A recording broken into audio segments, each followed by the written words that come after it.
And life isn't about how hard you can hit, it's about how hard you can get hit and keep moving forward, because that's how winning is done.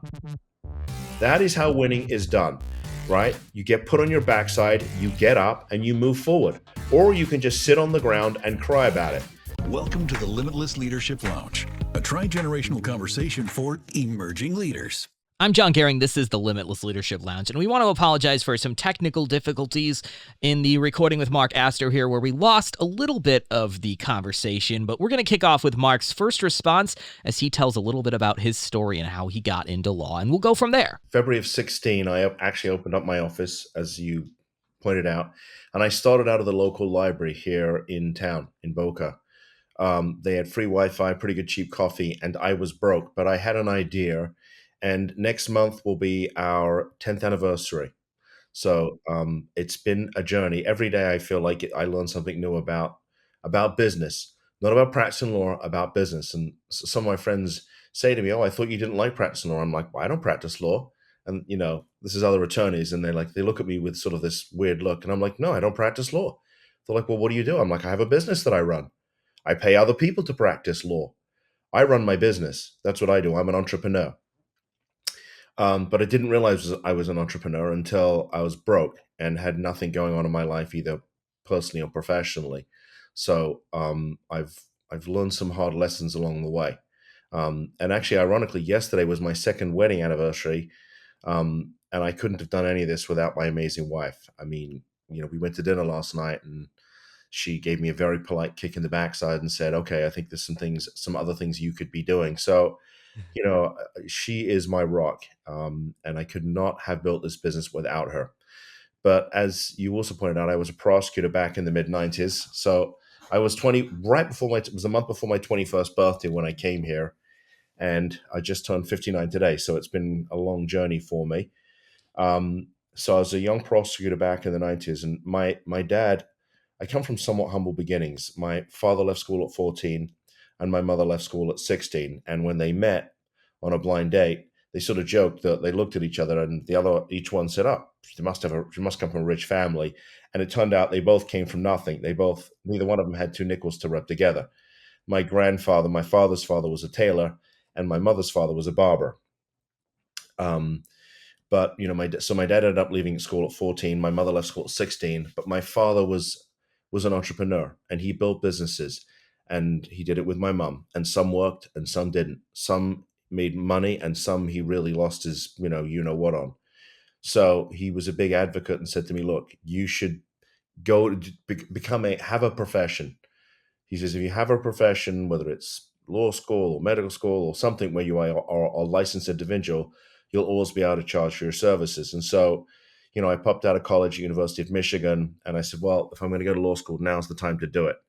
So, because I graduated college in December and law school didn't start until, when was it, the following fall, I spent 6 months working as a valet, parking cars. And ironically, I made more as a valet than I did the first 2 years after I'd gotten out of law school. And Wow. it was all cash too, although there was, I believe, tax on tips. But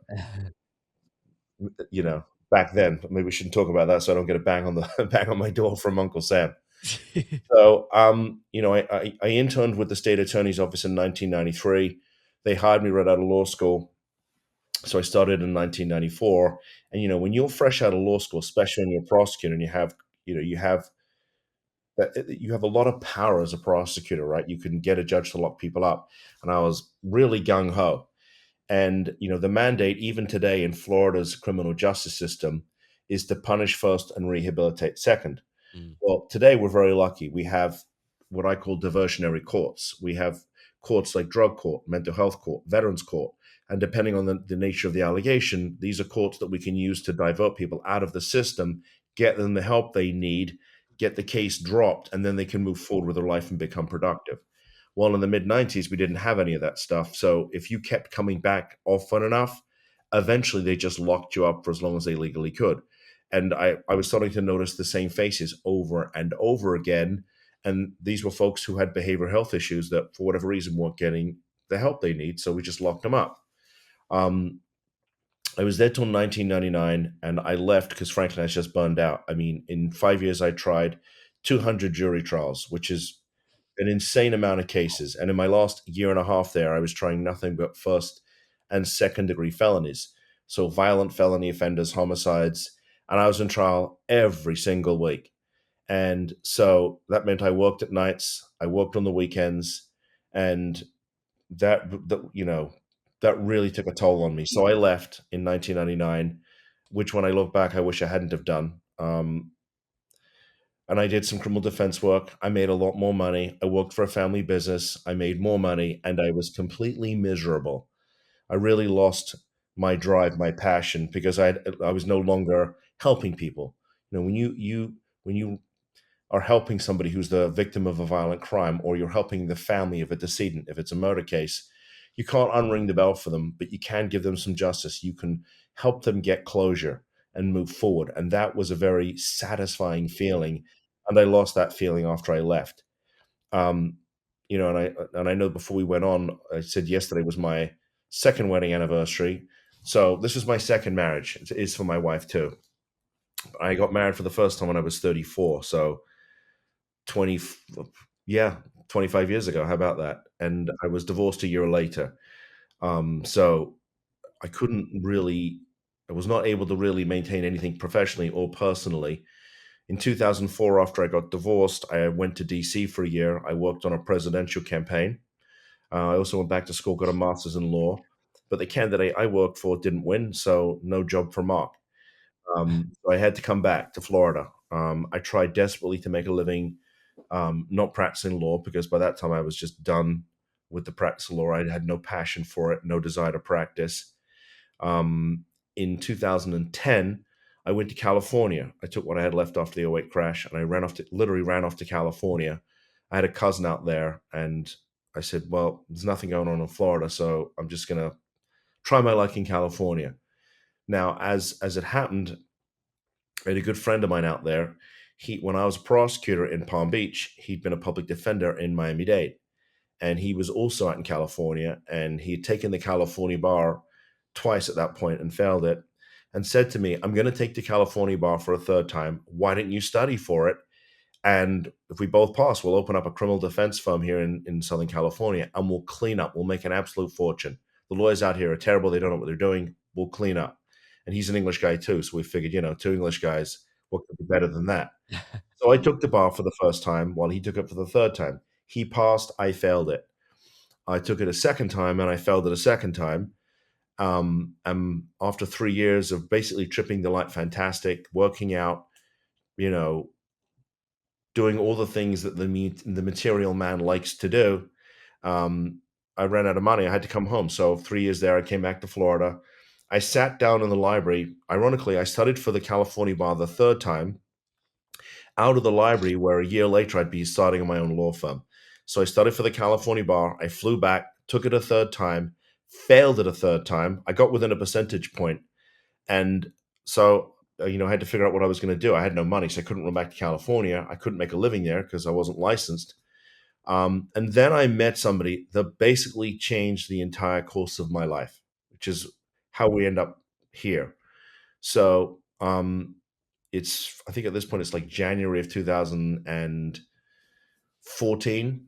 Reached out to a friend of mine that I went to law school with, and I said, "Hey, Richard, what's going on? How are you?" He's like, "Well, I'm running I have a criminal practice. I do traffic tickets, yada yada yada. There's a breakfast meeting going on next week. There's a guy there who's coming to speak. He teaches lawyers about being an entrepreneur and running your law firm like a business." And I said, "Well, who's doing the presentation?" He said, "This guy's name's Jon Robbins." I'm like, "I never heard of him. I'm not running down to the Gables.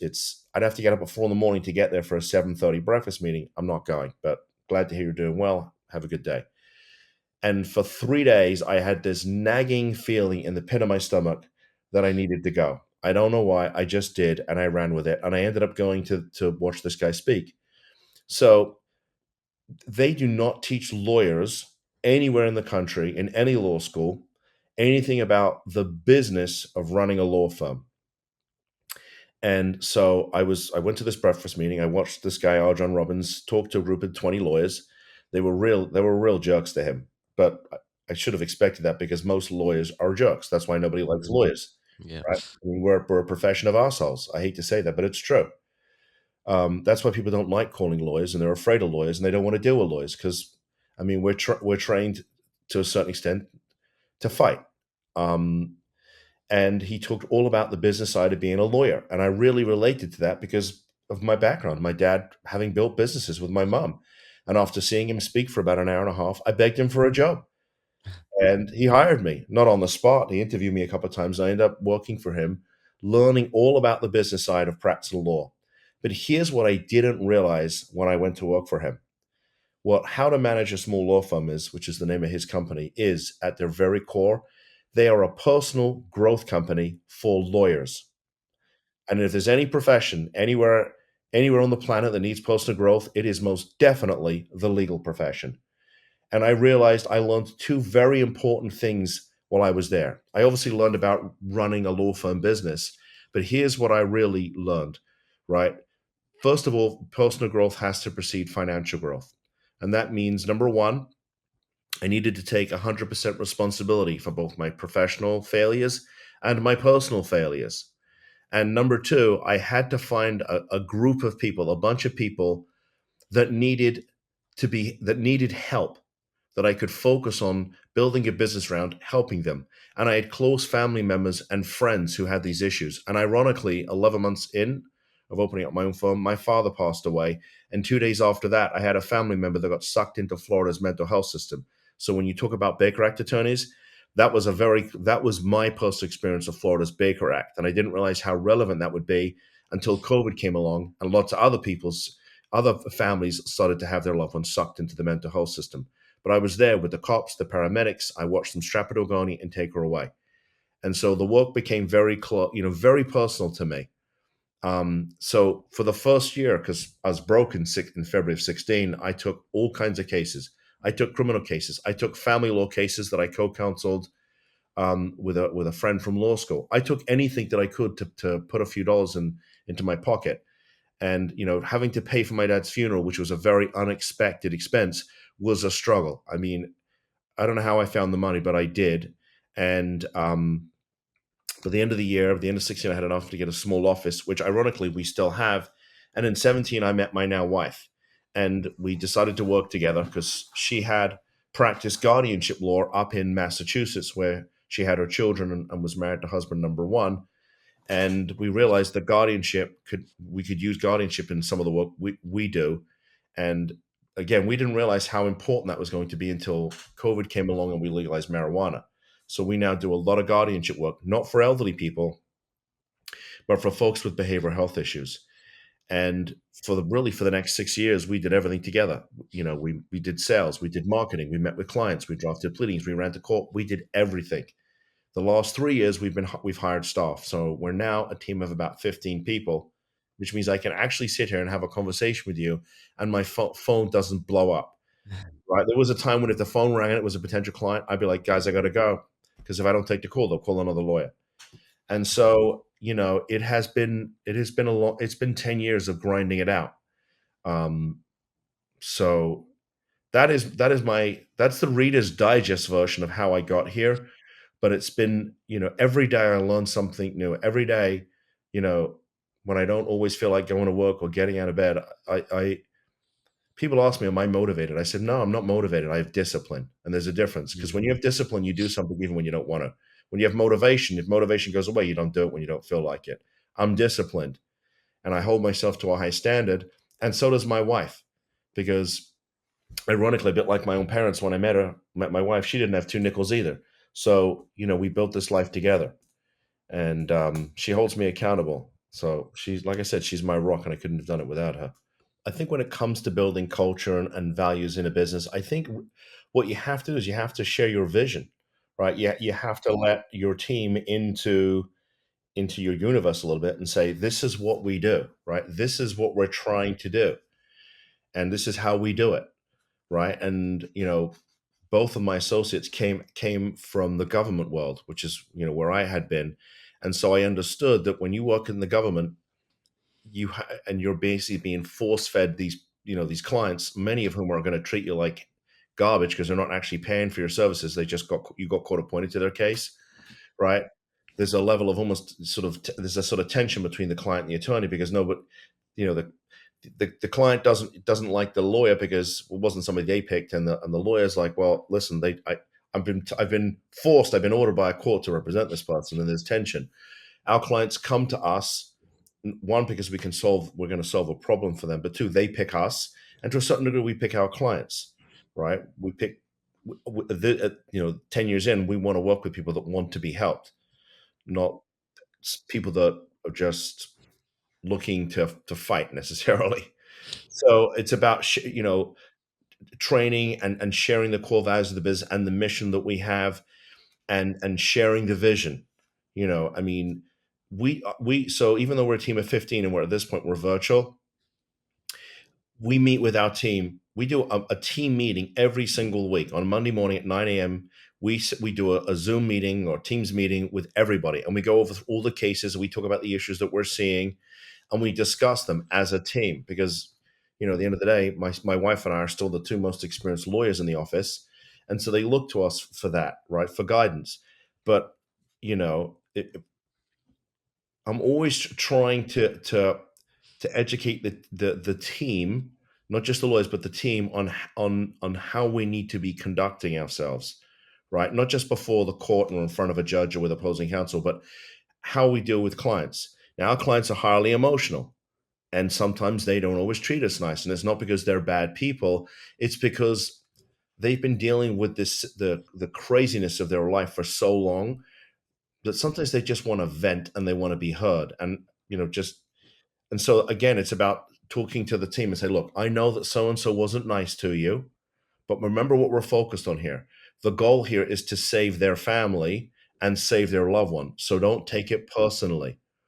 Now, obviously, if a client is rude to the staff, that I'm not going to tolerate. And I make it very, and there's been occasions where I've had to part ways with the client and say, look, you can vent, but you're not going to abuse my staff. So there's a fine line, right? And so again, it's about saying, look, educating the team. We're here to help these people. I want you to be understanding of them and where they're coming from and have empathy and sympathy for their situation, right? So when they call you and they're frustrated, don't take that as an attack on you, right? Remember what we're really here to do. And sometimes you have to repeat that over and over again. And sometimes I have to remind myself too about what we're here to do, right? Because I'm here working on the business, sharing the mission, right, and talking about what we do and getting out there and speaking. And occasionally, I don't do a lot with the clients anymore. Occasionally, I'm asked to speak to a client, and so I got to remember the fine line between being an advocate for them and also focusing on running the business.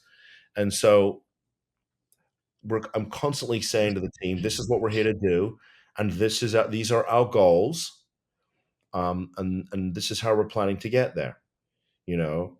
And so I think it's about letting the team into your universe and supporting them, and occasionally when they get things wrong, diplomatically dealing with that situation and helping them to do a better job, because we all make mistakes. I include myself in that, and sometimes they get things wrong or things of that nature. So I try to be supportive of them too. Yeah.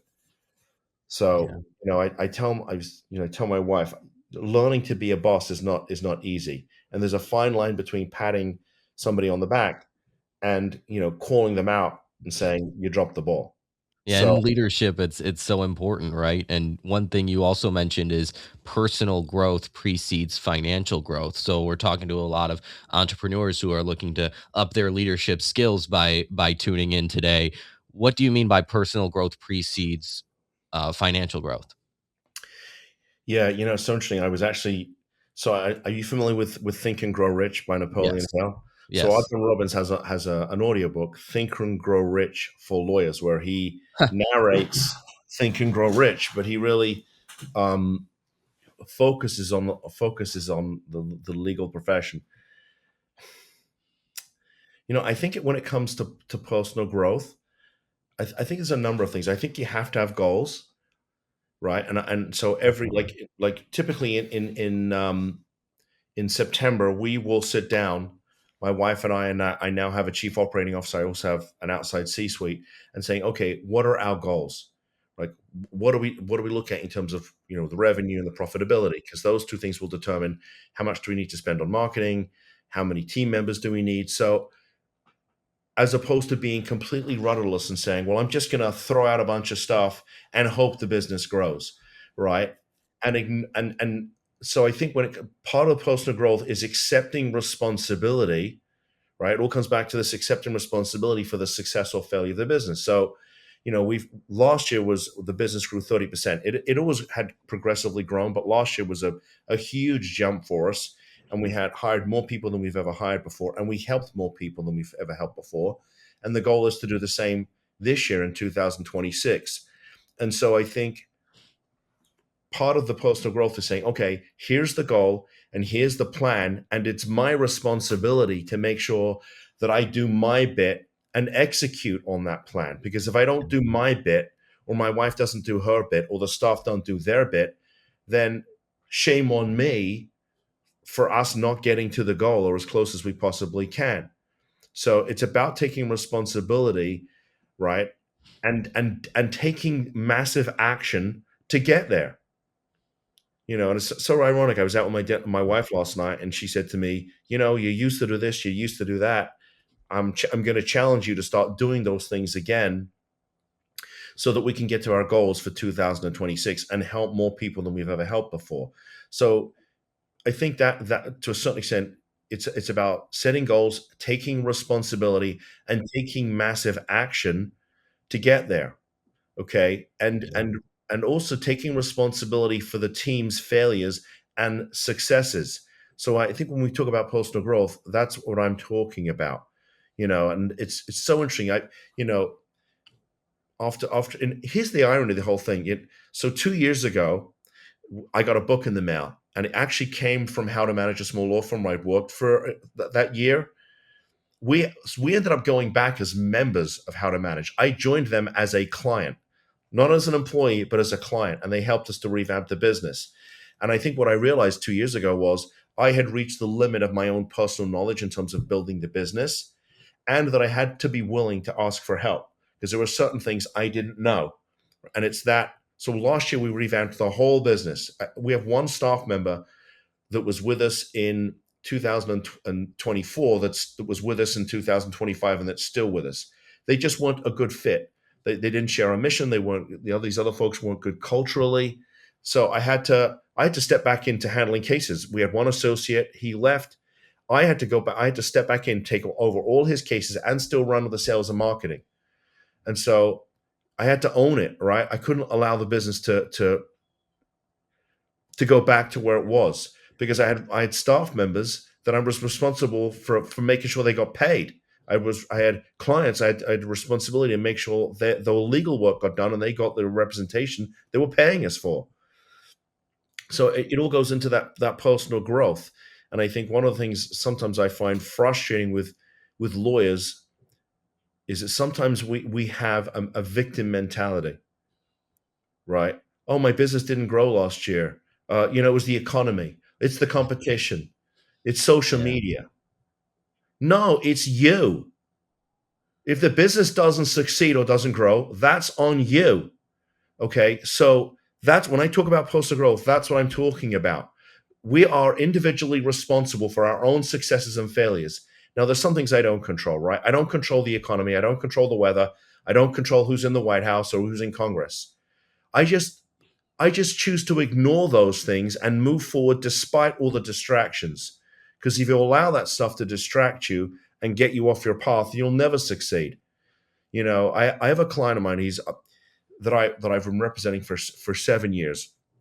He's a Wall Street guy, and he shared a very interesting saying with me. And he said to me, Mark, from violence comes opportunity. From violence comes opportunity. So what he was trying to tell me was, get rid of all the noise. Forget what's going on in the news. Forget all of that crap, right? Because there's always going to be something in the political universe that's controversial. There's always going to be wars breaking out. All of this stuff, right? If you focus on you, you can still build a business and be successful and fulfill your goals and help a boatload of people. And so it all goes back to that growth and taking responsibility for owning your successes and failures, right? Despite all the garbage that's going on in the world, because there's always going to be stuff that's going on in the world. And if you want to sit and watch the news all day and say, oh, I'm a victim, I can't grow my business because this is the president and this is who's in Congress, you know, I call BS on that, and it's easy to get caught up on that. It's hard to ignore what's going on in the world, and politics and all that stuff. But you have to say, I'm going to move forward and set my goals and build my team and help a lot of people despite all this garbage, because that garbage will always be there, and not be a victim. I failed because of this, I failed because of that. Listen, I failed. I was broke in 16 because I'd made some really crappy decisions in my life. I didn't have anybody special in my life because I'd focused on dating women that I knew the relationship was never going to go anywhere. So, I joked with my wife. I said, told her, I said, Audrey, you married me despite my faults, not because of them. Right. Yeah. So I'm well aware of I'm aware of my shortcomings, and I have to own them, and sometimes my wife will call me out on those things, which is okay. That's what a good partner should do.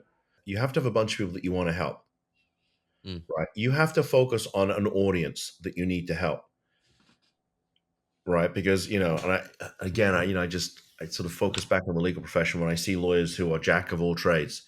They call themselves generalists. Okay, well, who's your target audience?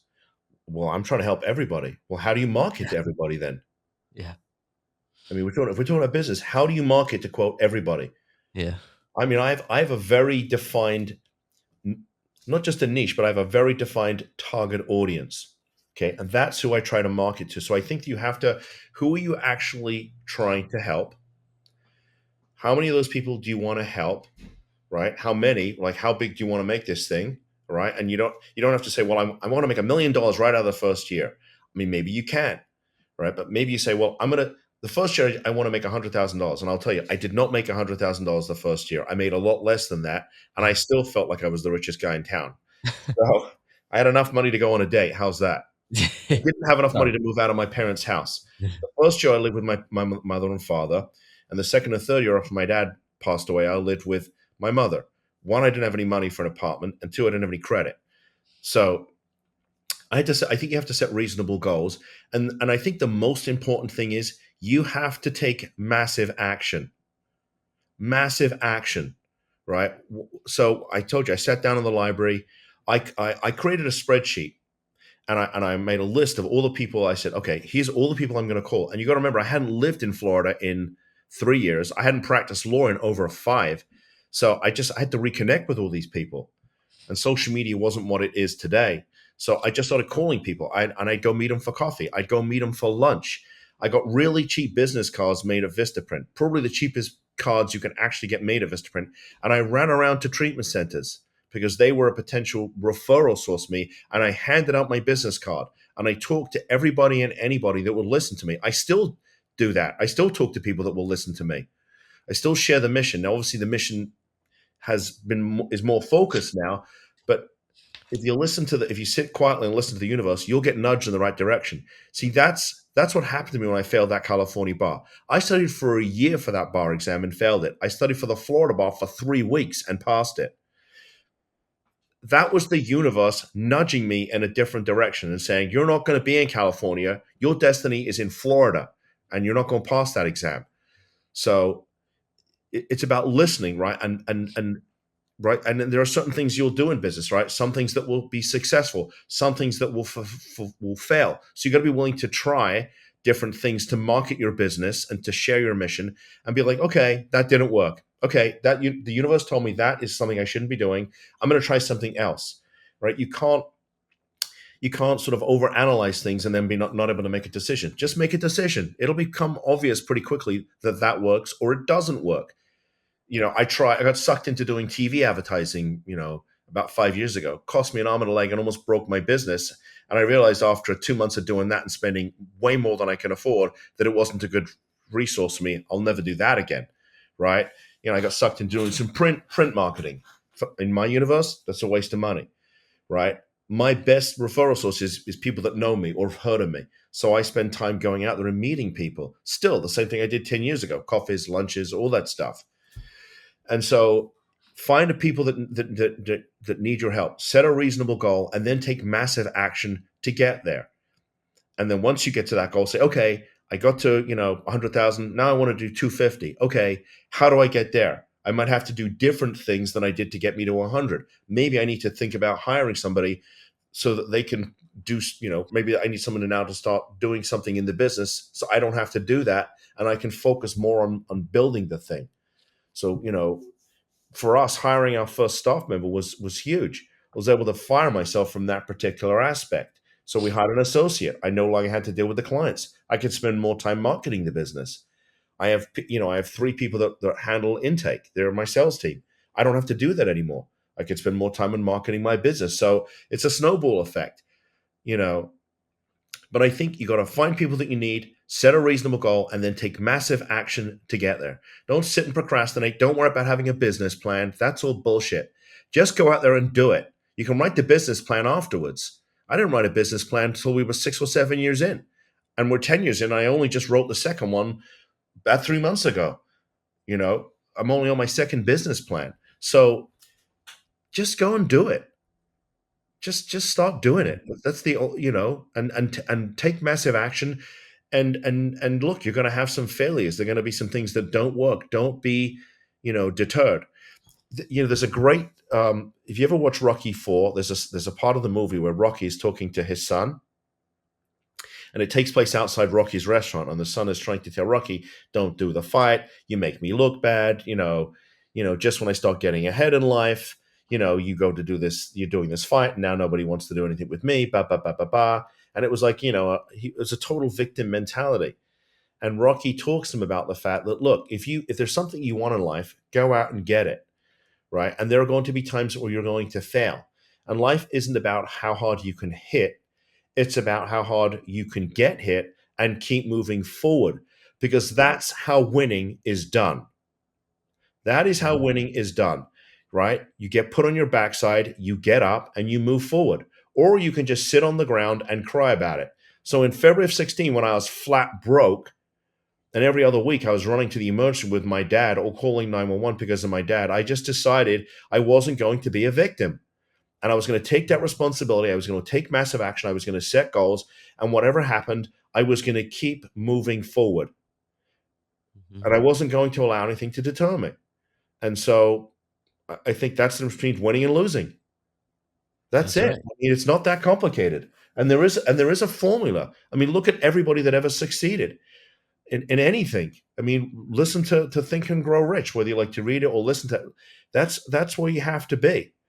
So, John, I don't know if we lost a couple of people here. Yeah, Coach, we might be having an internet issue here, but We're I going was to going keep to ask moving you. forward if you want to. Yeah, I would love to, and I'm sure they'll hop back on once the internet resolves itself. But my question for you: massive action. I love that. In fact, I listened to one of my favorite podcasts. It's called the Ed Milet Show, and he talks about that a lot. He talks about taking immediate, massive action. So for an entrepreneur, somebody who's just listening to this, maybe just starting up their business, what is one of the first couple of massive action steps that you would recommend them taking?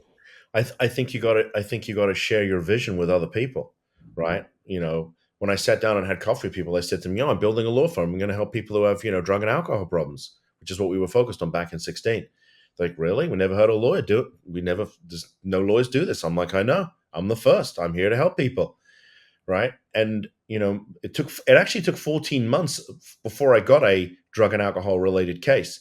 So I took a lot of other cases, criminal cases, family law case. I took cases, so I could pay my bills. And if it wasn't an area of the law that I was familiar with, I'd find a friend, a colleague that would co-counsel the case so that we did a good job for the client. But I had to put myself out there and tell people I'm looking for clients. I want people to help. So, I don't take those other kinds of cases now. I refer them out. But that's because I did the work I needed to do to attract my target client. So yeah, you gotta keep pushing, and it's not easy. It's like pushing a boulder up a hill. Yeah.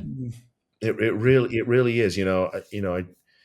I always joke with people, say, "Oh, you're an overnight success." I'm like, "Yeah, it took me 10 years to become an overnight success," and I Yeah, still don't look at myself as as a success because I have more goals to achieve. Right? My wife and I. One of the things she's so amazing, my wife, is that we share the same vision for our future. There's certain things that we want to obtain.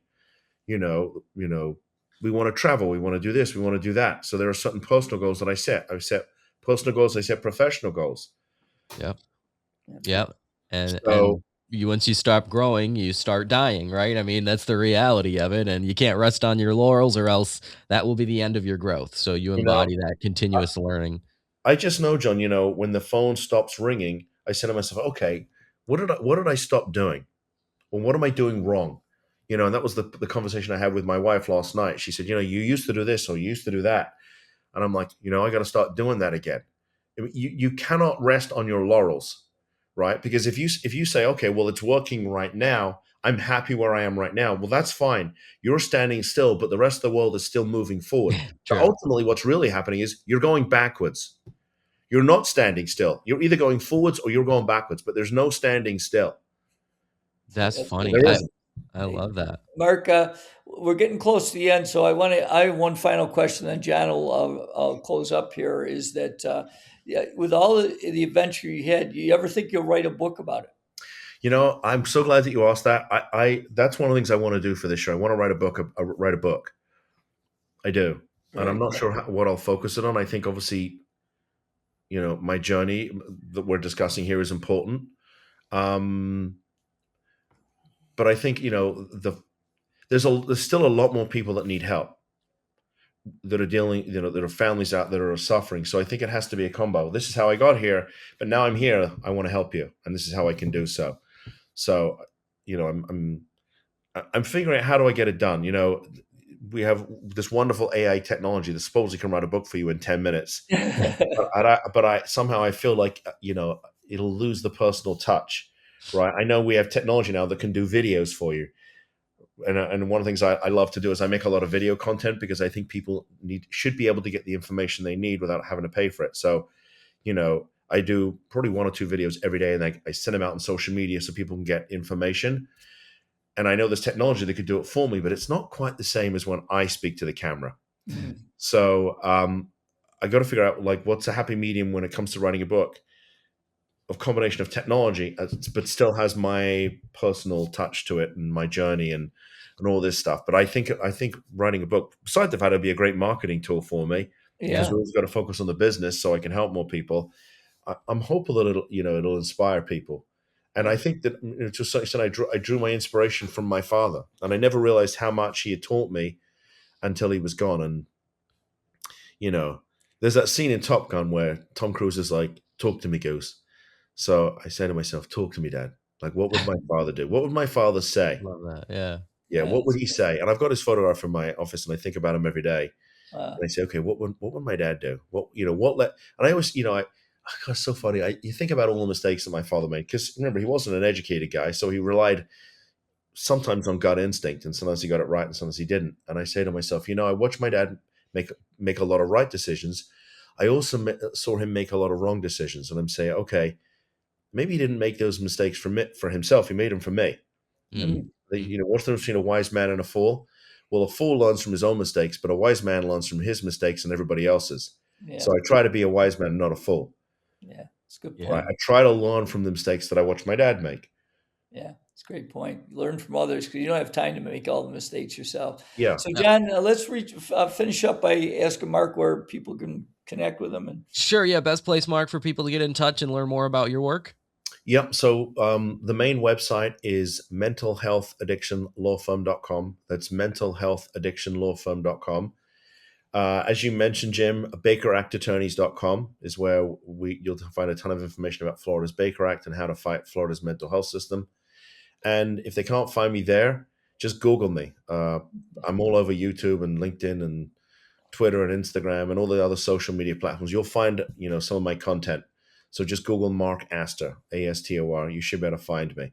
And if that doesn't work, go to the Florida Bar website, okay, flabar.org, and just do a search for a lawyer. You put my information, it'll come up. You can see how old I am. Well, Mark, we appreciate your insights today, and good luck as you continue to make an impact in this world. And Thank I hope you. you do write that book. Keep me posted if you get that into print. We'd love to see it. Yeah, and thank you for what you do.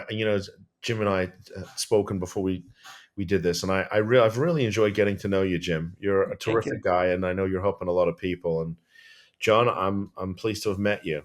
Thank So you, Mark. those are the main Yeah, things.